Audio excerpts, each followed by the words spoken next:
या तिन्ही मूर्ती स्वयंभू प्रगट झालेल्या आहेत. या मूर्ती कोणी बनवलेल्या मूर्ती नाही आहे. जिथे गोदावरी नदी पाहिले असेल तिथे या मूर्ती प्रगट झालेल्या आहेत. या मूर्तीचा काळ कोणी सांगू शकणार नाही.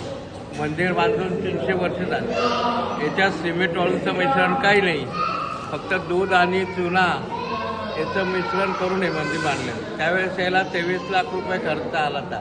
रामाने जे 14 वर्ष वनवास भोगला तर शेवटचा 2.5 वर्ष हा परिसर आहे इथे भोगला. इथून सीतेचा हरण झालं. इथून बाहेर गेला का डाव्या हाताला सीता गुफा आहे, सीता हरण आहे. तिथे 5 वृक्ष आहे.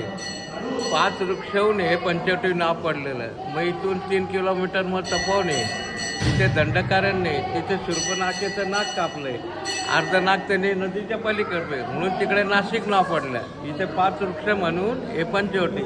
रामाचा एक हाताचा छातीवर आहे, एक पायाकडे, तर जो माझ्या चरणाशी मी त्याचं रक्षण करेन असं अभिवचन देते. असं या मूर्तीचं वैशिष्ट्य.